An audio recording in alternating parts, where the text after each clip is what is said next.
3 రకాల పప్పులతో పొడి చేసుకుని పెట్టుకుందామండి. కందిపప్పు, పెసరపప్పు, మాన్సూన్ పప్పు, అదే ఎర్రపప్పు అంటారు కదండి, అది.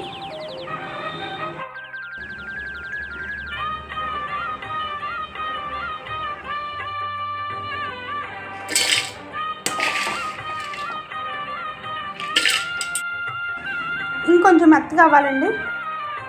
ఓకే, రెడీ అయిపోయింది.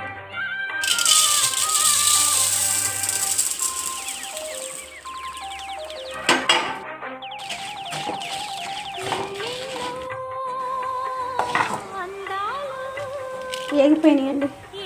చల్లైనాక పొడి చేసుకోవడమే.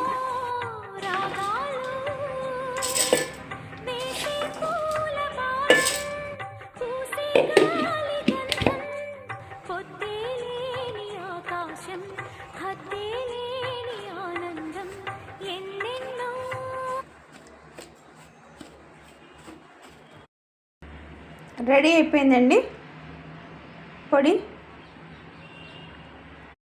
దీనిలో తగినంత ఉప్పు వేసుకోండి.